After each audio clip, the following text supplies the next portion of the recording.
Good morning. Good morning.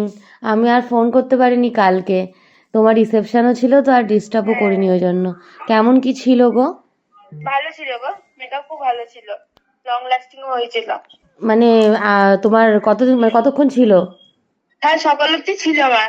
সবাই কি বললো? সবাই খুব ভালো হয়েছে। ভালো লেগেছে তো? তোমার ভালো লেগেছিল তো? আমার খুব সুন্দর লেগেছে, ফটো পেজও খুব ভালো এসছে। ভালো এসছে তো? আর আমি যে বলে এসেছিলাম তোমাকে যে মেকআপটা 1 ঘন্টা বসতে দিয়েছিলে? হ্যাঁ, আমি তো বসেই ছিলাম। দেখেছো, আমি বললাম না যে তুমি আগে মেকআপ করো, যত বসবে মেকআপ তত ভালো হবে। এটা না ভুল ধারণা থাকে সবার যে আমি একদম ইনস্ট্যান্ট মেকআপ করে ইনস্ট্যান্ট বসবো। এমনি কোনো অসুবিধা হয়নি তো? সব ঠিকঠাক ছিল না, মেকআপ? এমনি সব ঠিকই ছিল। তুমি শাড়ি হ্যাপি তো? পরানোটা, হ্যাঁ প্রচন্ড। শাড়ির র্যাপিংটা খুব সুন্দর হয়েছিল, অনেক খুশি ছিলাম, তো খুলিনি শাড়িটা। আর হেয়ারও ঠিক ছিল? হ্যাঁ, হেয়ার তো ঠিকই ছিল, একটু বিগড়াইনি হেয়ারে। আর এমনি আশীর্বাদের থেকে ভালো হয়েছিল লুক? হ্যাঁ, আসলে এটা তো নর্মালি ভালোই হবে এটা। হ্যাঁ, এটা বিয়ের লুক, এটা তো কলকা থাকবে, এটা তো অন্যরকম হবেই।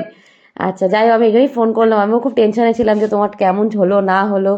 না, সবাই ভালো করেছে, শ্বশুর বাড়ি থেকে সবাই বলেছে খুব ভালো মেকআপ করিয়েছে। আচ্ছা, তুমি প্রশংসা পেলেই আমি খুশি। তাহলে খুব সুন্দর হয়েছে। Thank you.